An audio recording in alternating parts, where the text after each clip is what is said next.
All right. I'm here to learn how to beat the spear. Thank you everyone for coming. This is the Gauntlet, so I just want to start off by thanking Bulwark for hosting this. He's done a really good job of having this out pretty regularly, getting new fighters out, even old fighters out to learn. Everyone has room to learn no matter how long you've been fighting. I learn stuff all the time. New people have lots of room to grow, but everyone is out here to learn. So quick round of applause for Bulwark. So this class is Spear 101, very beginner stuff. This is oriented to people who have either never held a spear in their life or they've been fighting for maybe a few months. This is very fundamental stuff. So I'll start off just by introducing myself. I'm Squire Mongoose. I'm squired under Sir Gorg over here. I've been fighting for about 7-ish years now. Been doing most of it with spear, so I've got lots of practice with basically one thing, but I feel like I've gotten pretty decent with it and I've got some stuff to share. So let's just get started with the absolute fundamentals. In order to use a spear, you gotta be able to hold it, you know? That's the most important thing. For beginners, there's basically two ways that you want to be holding a spear. I refer to it as overhand and underhand, and that refers to where your front hand is gonna be. Overhand, your palm is on top of the spear. Underhand, your palm is underneath the spear. There's two big differences in the way that you're going to be holding a spear like this, and there are pros and cons to each position. I recommend anyone who's particularly new to spear and doesn't have a lot of practice to stick with overhand for the most part. It's a little bit safer, you've got more control. Think of it almost as if you want to like push someone like this, you're going to be having both of your palms facing the same way in the same orientation, right? You're going to have a lot more control if you're pushing someone like this. It's the same thing if you're making this kind of motion. Underhand is a lot of fun. It's what I mostly use, especially on a line. The big disadvantage to it though is that it can be a little bit dangerous. So if I am underhanding and I'm shooting a shot like this, if I'm doing it properly, it's mostly coming from my elbow. See how it's rotating directly from the elbow? That's where most of that control comes from. But what I see a lot of people do when they're newer is that they'll actually rotate their entire arm into it. And what that does is if you're here, just watch the tip of the spear as it goes up. It's very easy for a spear, even if someone's not like paying attention or trying to parry you at all, for the spearhead to go up, and that's very dangerous. Particularly with spear, I feel like it can be one of the most dangerous weapons on the field, even though it also has like a pretty low barrier for entry. It's very easy to fuck someone in the neck, the jaw, in the face, which can get ugly quickly. So you want to be very careful when you're using underhand. I recommend that you get some practice solo or with a buddy that you trust first before you start using it regularly on the field. With overhand, it pretty much eliminates that issue. You can stab all you want. Most likely your shots are going to be dropping, which is always safer. I think most people, even the guys, would probably rather get hit in the nuts than in the throat and potentially, be out for the rest of the day, whereas maybe have a tummy ache for the next 10 minutes. You also have a lot more control when you're using overhand, just because it allows you to more confidently place a shot where it needs to be.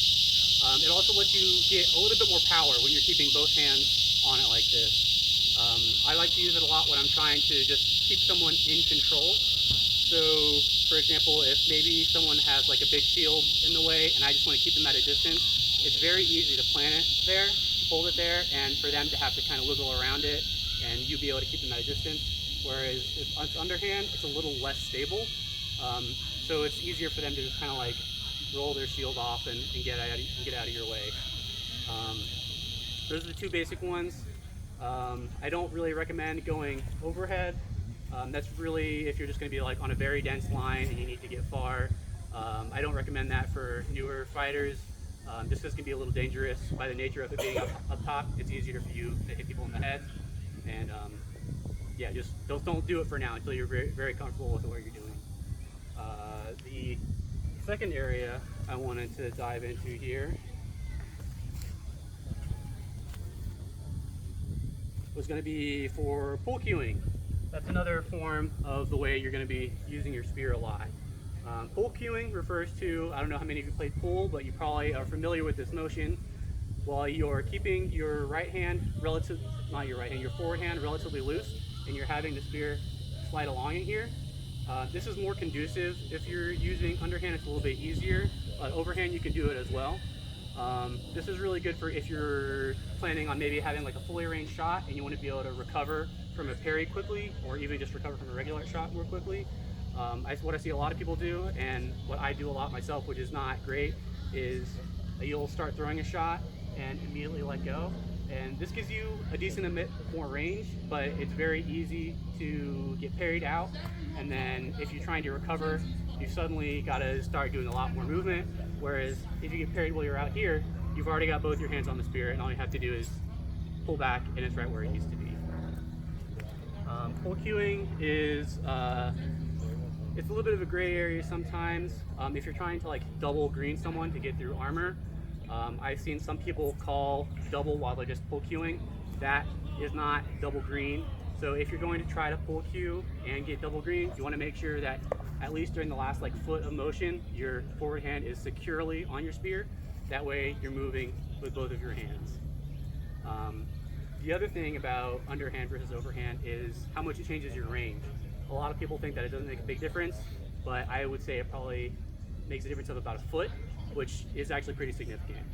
So the thing about that is that when you are overhand like this, it's all about the way your wrist moves, right? If you think about the way your wrist moves, it's very easy to move it this way. Not so easy for it to move the other way, which is ideally the way you need to be moving it if you're trying to maximize your range, right? So if I try to stab someone like this, see how little range my wrist has going this way? It cuts off a decent amount of range. Whereas if you're underhand, you can suddenly bring your arm almost basically parallel with your spear. But overhand, it's a lot harder. You've got to almost like release a couple fingers, so you've got a bit less control over it. So that's basically underhand versus overhand. The next thing I wanted to talk about here is target acquisition. Now pretty much everything I'm going to be talking about here today is going to be most relevant to line fighting, just because line fighting versus one-on-ones, even with other spears or other weapon sets, one-on-ones are pretty much a totally different game online. I'm sure that is probably the same case with a lot of other weapons, but even more so with the spear. The whole thing about that is spear is almost entirely an offensive weapon. You don't have a whole lot of blocks you can do. Obviously, it's not a shield for you to just throw around. Anytime you're blocking with a spear, you're not killing someone, which is your job as a spearman on a line, is to kill people and let others basically defend for you. So with target acquisition, obviously it's very important because you want to be taking care of your opponents. The most obvious target for anyone is the person that's directly in front of you. Wayward, if you can come up here. Bulwark, can I borrow you?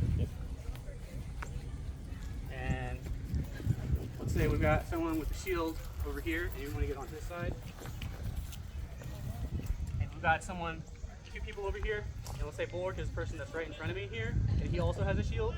He's going to be seeing everything that I have coming at him, right? Because most of the time you're focused on the person directly in front of you. So you might be able to tie this guy up some by just kind of like messing with him, but you're probably not going to get a whole lot done.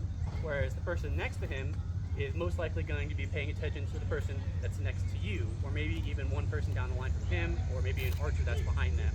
So most of the time they're not going to be paying direct attention for you, even more so for the person that would be to the left of him. So you guys might have a great angle on this, but anytime you've got, we'll rotate. Stay on that side.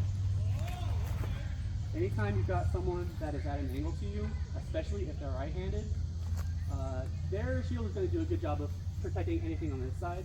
But the thing about spears is that they have a pretty low profile most of the time, so it's a lot easier for you to take any of this sweet meat that's open over here. You guys see what I'm talking about? So most of the time, you're not going to be focusing too much, or shouldn't be focusing too much on the person directly in front of you, but the person that's diagonal from you. This angle that opens up over here, the farther away from directly in front of you it gets, the more exaggerated that angle is going to be, and the more openings you're going to have. So a lot of, yeah, you can lift it that way. A lot of times what I'll do on a line is I might just do a little something over here just to like make someone think that I'm like, okay, yeah, this guy in front of me is my big threat, and then you pop a shot over here and you've got like an entire like foot wide gap that you can be shooting shots at. So most of the time, don't worry too much about the guy that's directly in front of you. It's his buddies on either side of him. Now obviously that's going to depend whether or not they're righty or lefty, what weapon they're using. Most of the people on the field most of the time they're using a sword and board. So if they're right-handed and you're on their left side, you're going to have that opening on their sword side most of the time. If he was a swap side, if he's on the other side, it's going to be a lot harder. But even so, it's still easier for me to get a shot over here behind their shield than it is if he's just directly in front of you. That's pretty much it for target acquisition. It's pretty straightforward. You can only ever target either the person in front of you or someone down the line. 90% of the time, someone down the line is going to be your guy to go for. Thank you. So that's basically it for what you're going to be doing directly on the field. So I want to talk a little about defending yourself. So like I said, most of Spear is purely offense, right? You don't have a shield with you most of the time, or if you do, it's going to be attached to you. The most common thing I see people do when they're trying to defend themselves is they'll do something like this or like this, which is great for blocking maybe like a wrap to the outside or some kind of horizontal attack, but you're not going to be able to do much against vertical stuff unless you get kind of creative. The only thing that I don't like about this, aside from not doing anything about vertical shots, is that it leaves you pretty wide open to not be able to retaliate at all, because you've only got one part of your weapon that's going to do any damage, and that's all the way up here. You know, if you're blocking someone over here, they're probably right on top of you. There's not a whole lot you can do when your spear tip is, 8-9 feet in the air, however long your spear is. What a lot of people need to get used to, and this is something that I need to start doing more as well, is when you're blocking, instead of raising your spear up, you should actually be raising the back half up. What this allows you to do is to easily return a shot like this, instead of having to choke up, pull back, and then throw a shot. Whereas it's gonna be a lot slower doing this, whereas if you block like this, all you have to do is one of these. A lot of times they're going to be coming at you, so you don't even need to do much of a thrusting motion at all. Most of the time, all you need to do for that is actually just lift this up.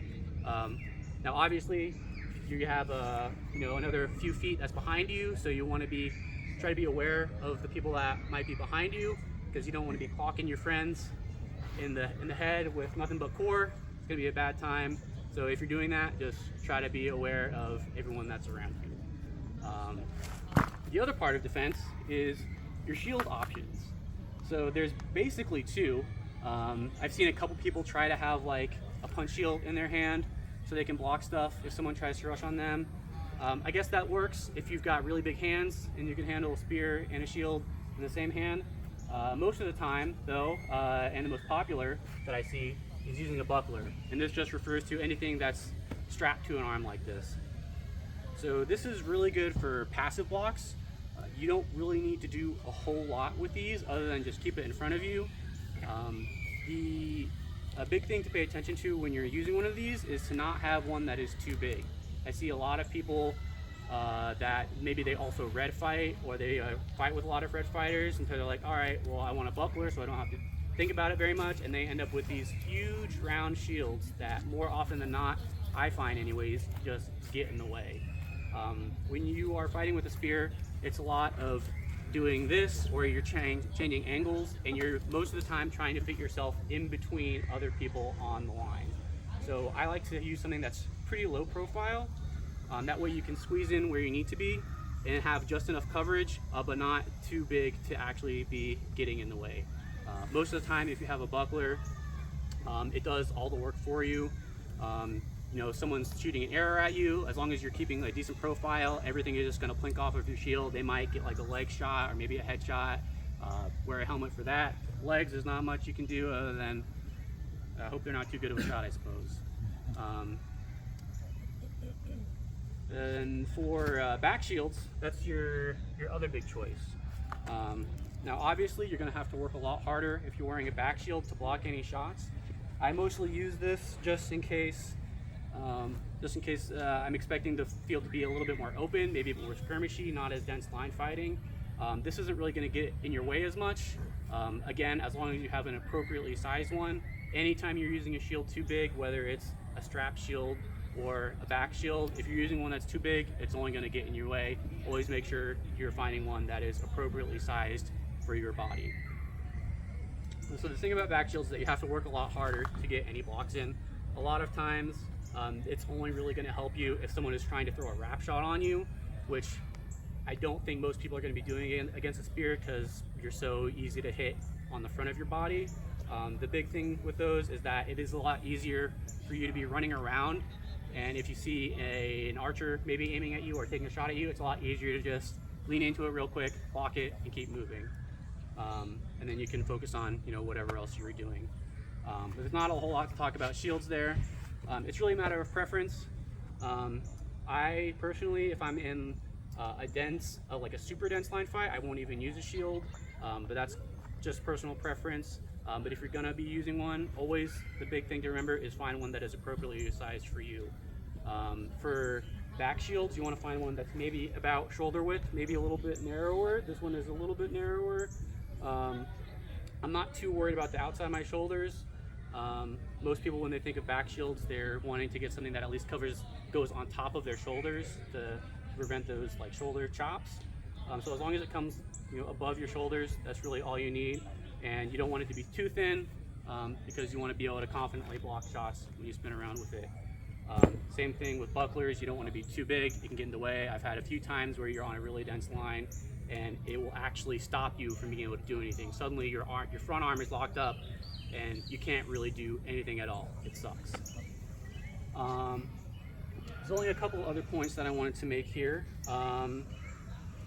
Target practice. So target practice is something that everyone should be doing, right? It's the best way to get better with the spear, honestly. You need to be able to throw shots confidently and with precision in order to be able to do anything. If you're using any kind of chopping weapon, however long your blade is, if you've got a 3-foot long blade, you've got a lot of room for error as far as how deep you can throw. With a spear, you've got, I don't know, like a 3x3 inch area to work with that needs to go exactly where you want it. So getting accurate with it is very important. I find the best way to do this, what I did for a long time, is a tennis ball on an elastic string.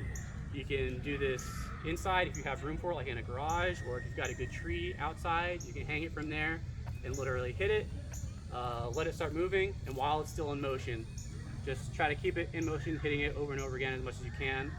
If you feel really confident about that, you can get a second one at a different height that you can work with that at, and then just start going between one and the other. Those get a little tangled up, so experiment. Or what I've seen some people do is they'll put like paper plates on a wall. This might not be great for your spear tip, so if you're going to do this, maybe use one you care less about. And then maybe have a friend call out numbers. You can put numbers on the different plates in different positions, and you just start throwing shots where those want to be. Target practice is your biggest thing. When people are like, oh, how do you get good with a spear? Most of the time, if people are not doing well with a spear, they're just missing their shots, or they're not throwing shots at all. Which brings me to my other point. The big thing I see with most new spear fighters is that they're just kind of standing there presenting themselves as a threat but not actually doing anything. This is the worst possible thing you can do as a spear user. Your whole thing is being offensive. You are not a defensive weapon at all. If you think about like video games, a DPS character, they're not the tank, they're not supposed to be taking hits, they're supposed to be doing all the damage. That means if you're just standing there not doing anything, you are useless. I forgot who it said. I think it was Wayne Gretzky or someone that said, you miss all the shots that you don't take. You need to be throwing shots all the time.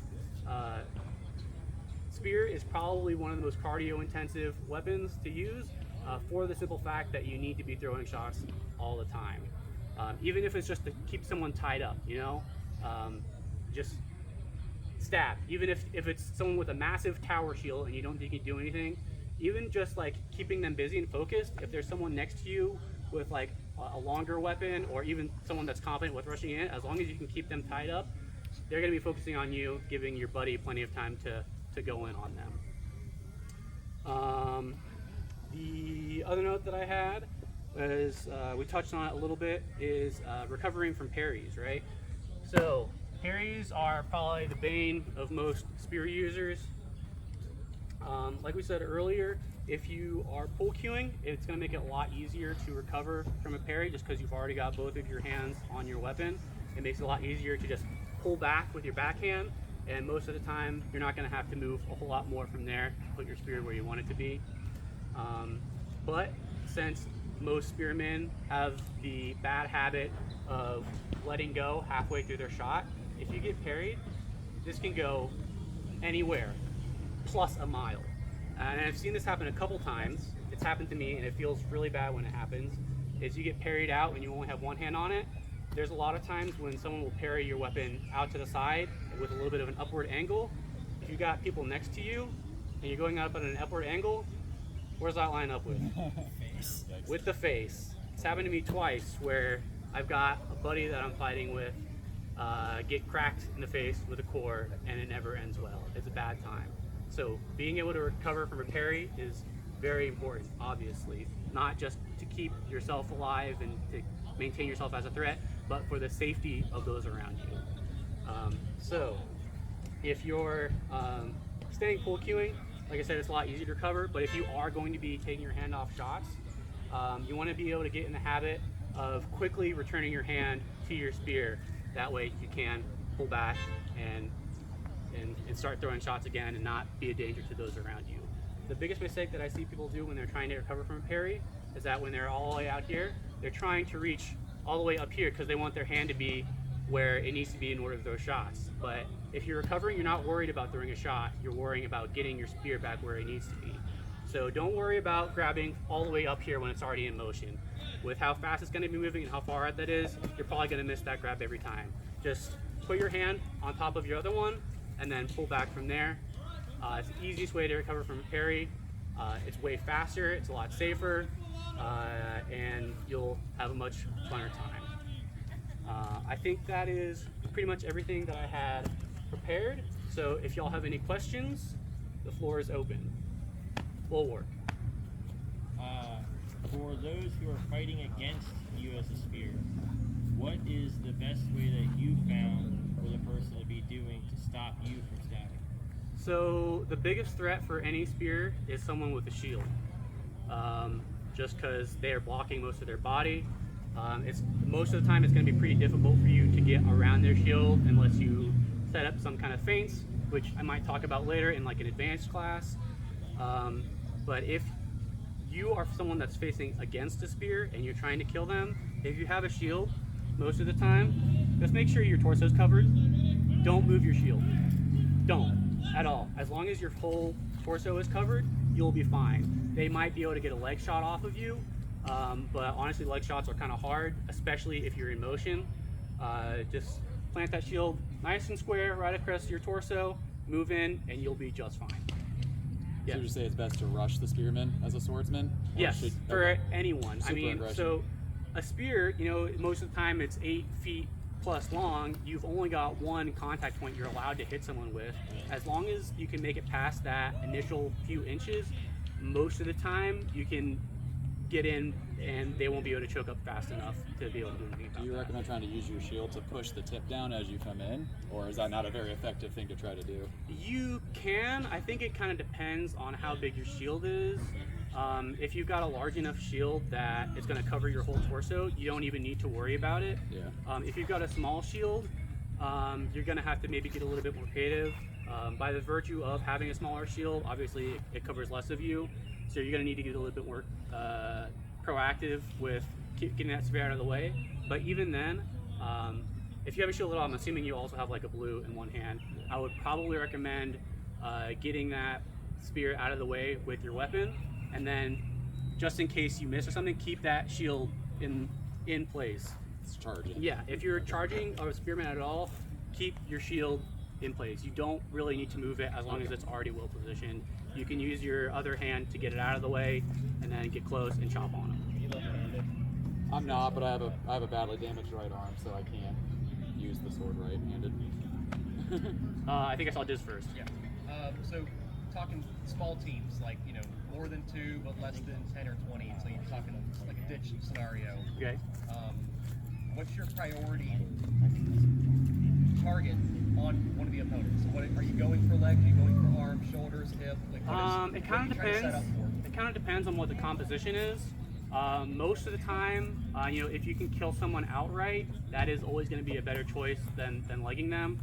But that's only if you have that option. If someone has it's like a whole team of shields that you have to fight against, maybe work against the smaller shields first if they're within reach. Or, like I said, about target acquisition, focus on the people that you have more openings on. If they're a little bit farther down the line, even if they have a bigger shield, you will, by nature of the angle that you're at, have more shots that you can take on them. If it's a team of maybe all reds, that's honestly kind of your best case scenario. The best thing that they're going to be able to do is maybe parry some stuff. In that case, a lot of times, even then, you can focus on the person that's diagonal from you, but you'll have an easier time against someone who's in front of you than you would if someone in front of you with a shield. You just got to be careful about getting parried out, because that is really all a red user can do against you in that situation. So in that case, maybe like a couple like pump fakes and then throw a shot just to get them to actually move, especially if they're going to be parrying a lot. If you can get them to parry hard, like a big sweep, then they're going to be leaving themselves open because they're either like over here or over here. Leaves their guts nice and open for you to puncture. So my takeaway on that, so would you say you would want to target enemies with no shields or small shields, priority kill shots, and then work your way up from there? Yes, I would say that. If you are against maybe like some longer reds who like also have an 8-foot, that's going to be a little bit of a harder matchup. So in that case, it kind of depends on who is actually at the other end of that weapon. So for something like that, I would say kind of use your best judgment. If you think there's an easier target out of the two, focus those. Another video game analogy is focus on the mobs first before you take down the boss. If you take down the little guys, they're not going to swarm you, right? So if you're not sure, do whatever looks easiest first, and then if you still got a buddy alive with you, then you guys can gang up on whoever's left. Gord. As a spearman, if you find yourself in a position where you need to create distance, what are some things that you utilize in order to do so? If I really need to create distance, I'll start backpedaling, actually physically moving backwards. This can be a little bit harder on a line, especially if it's particularly tight. You don't really want to leave your buddies hanging, but most of the time you should be with someone who has shorter range that's meant to be fighting up closer. If you can take even just a couple steps back, hopefully the people that are next to you know that you're being rushed and it is their job to protect you. As someone who is the main damage dealer on your team, you have to rely on your friends to be able to protect you. If someone's getting rushed, ideally you want to have a boardman with you who can block shots and everything else for you, but they are also going to be confident with stepping in to where you just were, and suddenly whoever thought they were about to be rushing you is facing a board in their face and taking a sword to the hip, you know, something like that. Pulling them into your line. Yeah, you want to be able to pull them into your line. If you really need to create distance and you're not comfortable with backing up at all, you can try to take a leg. Like I said earlier, leg shots are pretty difficult on a moving target. Even if you're stationary, it's probably the hardest limb to take, I would say, just because people got some skinny legs out here. Arms can also be hard, but most of the time when someone's moving in towards you, they're not moving their arms a whole lot, so it's easier to hit a stationary target than someone who's, you know, moving their legs around a lot. So if you can't move, try to keep them from moving. So if you have a line you're working with, you're keeping forward face. Like you don't do a turn and drive. No. You never do a turn and run unless the situation is really bad and you have got to get the heck out of there. Yeah. Because even while you're backing up, you can be throwing shots. That's the great thing about using a spear. is that you don't need a whole lot of like trying to high cross anyone or like putting like a full body swing onto anyone. I'll say most of the shots that you should be throwing should have some body into it, but if you're having to back up, you can just use your arms just to keep them tied up and focus on you while your buddy next to you closes in on them. Answer your question? Bulwark. Alright, my final question. What is your thought process and how do you execute anything further in the fight after you get armed? After I get armed? Yes. So you as a spearman. Well, my first thought is crap, right? It's very hard doing a whole lot when you're armed. My thought process is honestly not a whole lot. I'm a very instinctual fighter, so I don't do a whole lot of thinking in my head while I'm actual fighting. I'll try to maybe do a little bit of planning ahead of time, but often after that first shot gets thrown, it's all just instincts. Everything, you know, kind of goes out the window. So if you get legged or limbed, I should say, what I will usually do is you'll kind of assume like a lower target. I see some people try to like kick their stuff up. That can be a little bit dangerous because you want to be careful about how high you kick your spear up, just because if it goes too high, it's really easy to get someone in the face. The other thing about that is if you get parried out, there's no parry recovery that you can really do from that. So it's pretty hard once you get limbed. I think probably your best practice would be to back out of the line some and just try to play ambush tactics. So what I mean by that is you're going to be, let's say if this is where your line is, right? Like maybe you started off up here and you're killing people and then you get armed maybe like by like a stray arrow or something. You want to back up so you're pretty much way back here and the tip of your spear is like at or just ahead of the line, maybe even just behind it. And once you see someone start to move, an enemy start to move in against your line, then you can kind of adjust and then step into a shot. You don't really want to have your spear exposed way out here in no man's land when you have no ability to recover from your parries, just because it's dangerous.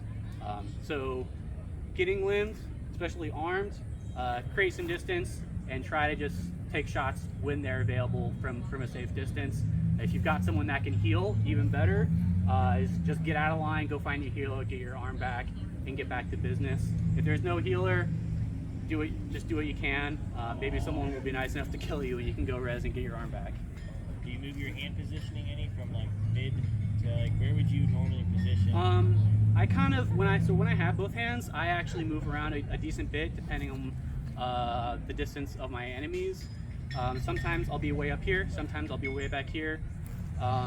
But if I'm armed, this is probably your best bet, is just maximizing range.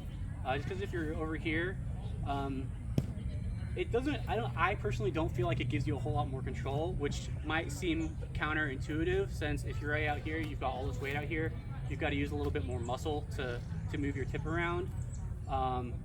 But I feel like there's not a whole lot more that you can do from here. So if you can maximize your range, that'll probably just help you get a few more kills. Does that make sense? Yeah. Okay. I think I saw a question over here. Yes, timeout.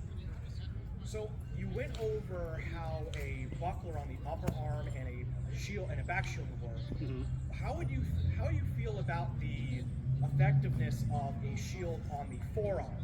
Say the one that's covering whether you're doing a hand up or hand down. So forearm can work, depending on how you're holding your spear. I feel like if you have something that's like directly on your forearm, maybe like this, it's going to be moving around a lot more and going to be at a much more exaggerated angle, and it's going to be moving with that forward arm a lot. Whereas if something is actually attached to this arm, it's going to most of the time be facing square off against your opponent, whereas if it was over here and you're moving, suddenly you've got a tabletop over here, and if someone throws a shot at here and it bounces up, it's just going to slide right past it. It's not really going to do much as a shield. You would have to be very intentional with how you're using it and where you're moving it for it to be as effective. If you can make it work, that's awesome, but you're going to have a much easier time if it's strapped to your bicep. Okay. follow-up if I can. Yes. So we all know bucklers, they have the pointy end on one side of the flat end. Yep. Which one would you suggest? Because I've seen it both ways. Yeah, I've seen it both ways a lot. It depends really on whether or not you have a helmet, and whether or not you would rather get hit in the hip or you'd rather get hit in the head. I fight with a helmet almost every time I have a buckler, and I prefer to have the longer end, which may or may not be the pointy end, but the end that actually extends farther to be down low. Just because if I have a helmet, then I'm not really worried as much about getting hit in the face. I guess the downside to that is that it leaves your shoulder a little bit more exposed, but if someone is getting that close to you anyways, you've got other things to worry about. Whereas if this is down here, you are naturally protecting your hip, so if any shots come in down here, they're probably just going to get your leg. If you have it up here and you don't have a helmet, it can make it a little easier for you to kind of duck behind it. Even so, your head is probably going to still be poking out, and your hip is more exposed. So generally, I would recommend having the extended end on the bottom side. Thank you for taking the time to answer the question. Yep. Choke on. All right, so not a spear user. Kind of goes with Bulwark's question of what you do when you're armed. Why don't you down spear? It's not something that I personally like to do a whole lot. I don't feel like I have a whole lot of control. I know there's a lot of fighters that are very comfortable with down sticking, and they can absolutely make it work. Yeah, so I'll clarify. Down sticking is like this. When you have this tip of your spear down here, you have to, if you're going to be able to throw shots like this, you have to be able to lift it up and get a stabbing motion like this, like you're knifing someone or something. The thing I don't like about it is that you've got all this weight on the back, and I suppose it does make it a little bit more balanced, but it's something that I personally am not used to, and that's maybe something that I need to work on. So then, also, can you go into like your preferred guard? What you said that you need to yeah, so my preferred guard, like So if what, someone is the coming tip into ends me, up down? it's something that I need to start practicing more, but I'm being more mindful of it. So one thing that I noticed is you kind of turn this way, opening this whole side. yeah, Going back to down sticking, being able to have a pivot point basically and dance around. yeah, so that's a good point. If you're blocking like this or like this, whichever position you're in, you have to be able to turn into whatever blocks you're trying to get. Whereas if you are down sticking and you just want to plant your tip on the ground, it is easier for you to just move like this. Now, if someone's throwing like a low shot, you're going to have a harder time blocking it, just by the nature of you using the ground as a pivot point, but it'll do decently well against higher shots.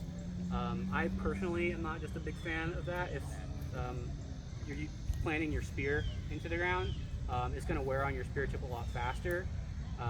So I guess that's really a matter of preference. You know, if you're okay with rubbing your spear in the dirt a little bit, you know, that's all on you. You're the one that's got to replace it eventually. But yeah, I feel like that's mostly preference. I suppose downsticking does definitely have its advantages if you can get used to it. I find it's a little unwieldy for me, but I don't practice it a whole lot, so that's probably something I should work on as well. And I should say that everyone should be trying a bunch of different things. Whether or not you're uncomfortable with it or comfortable with it, that doesn't necessarily mean that it's a bad technique just because you're not any good with it. If you haven't been doing something for very long, you're probably not going to be good with it, regardless of how good of a fighter you are. You know, everything takes practice. So if you see a technique that a whole lot of people are using, there's a good chance that there's a whole lot of people using it for a reason, right? So I encourage everyone to experiment with stuff. Yeah, just you should try different things. So thank you for bringing that up, Shokan. Any other questions? Time out. So, in the case of being on a line, I know you were talking about pull cue, but where exactly do we want to keep the spear in relation to the rest of our body? Like, do we want to be holding it all the way in the back to get maximum range? Do we want to be holding it close so we can hide the tip and have more control of it for better pull cueing? Or we want somewhere in the middle? So if you're in a line, where you're holding it in relation to your body is kind of a matter of preference. You know, if you're in a denser line, you've got people that you can rely on next to you to keep yourself defensive. But it's really kind of whatever you feel most comfortable with to be able to throw shots. You don't need to keep it way back here to keep it cocked at all times. Most of the time you don't need the power to be coming from all the way out of the outfields to be stabbing someone. Most of the time you can generate enough power just at like a kind of a neutral stance. Obviously you don't want to be staying way out here because then you're going to have a much harder time generating any power at all.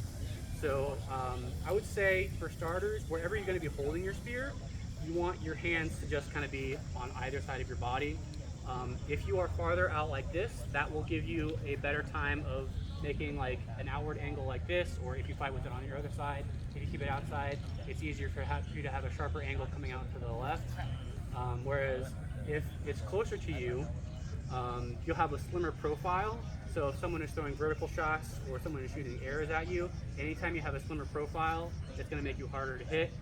Your arms aren't going to be as far out, so if someone is chopping at you and you're way out here, it's very easy for you to get armed. Whereas if you're back here, same thing, lower profile, it's going to be harder for you to hit. Now as far as how wide your arms are, I would probably recommend your forward arm is actually pretty far out. The reason for this is just a matter of how other shots might come in on you. Now this mostly is effective when you're like fighting like another spearman or someone's throwing stabs at you. If your arm is like kind of square out and you're like kind of chicken wing like this, you might be able to block shots with your arm. You're still going to lose your arm, but it presents your arm much easier to hit. And if something lands on it, it's going to be a more solid hit. Whereas if you are way out here like this and someone throws a stab on your arms, there's a much higher chance of it glancing off of your arm and you being able to continue fighting with both of your arms. Thank you. Yep. Any other questions? Final question. Gord. I've known you since you basically started fighting the Belgard dagger here. Yep. What made you either decide or find yourself excelling at spear? Was it like a fictional character that provided inspiration, or a real character, or you just were using spear one day and said, I'm pretty good with this, I'm gonna try and get really good? Yeah, basically the latter. I found a spear and I was like, this is really cool and I'm getting a lot of kills with it. Why don't we just stick with this? And then it kind of just launched off from there. So the very first spear-like weapon that I had was this very silly, not bell or dag legal weapon. It was only really legal in Watts, and even then maybe it was questionable. But it was this maybe like 4 foot long PVC, essentially a mini glaive with like a minimum size striking surface, but you could stab and swing with it. It was very floppy and very fun, but very silly. And then one day, Sir Merrick came out and he had one of these very nice carbon fiber spears, 8 foot long, that was just as light as a 4 foot PVC glaive. We fought some and I was like, hey, there's something better than this little dinky little thing that I can use. And that's what started me on my true path, I would say. There's also a cool anime called, I think it was Moriboto, Guardian Spirit or something like that, where this chick had a cool spirit. So that was cool. All right. Okay, any other questions? Okay, so I want to thank you all for attending my class. This was the first time in a while I got to do any kind of spear basic stuff with a larger group, so I appreciate everyone who showed up. If you guys have any questions later on, feel free to ask. But I think the next thing we're going to be doing is Wayward's class, so we're going to get him set up. Thank you very much.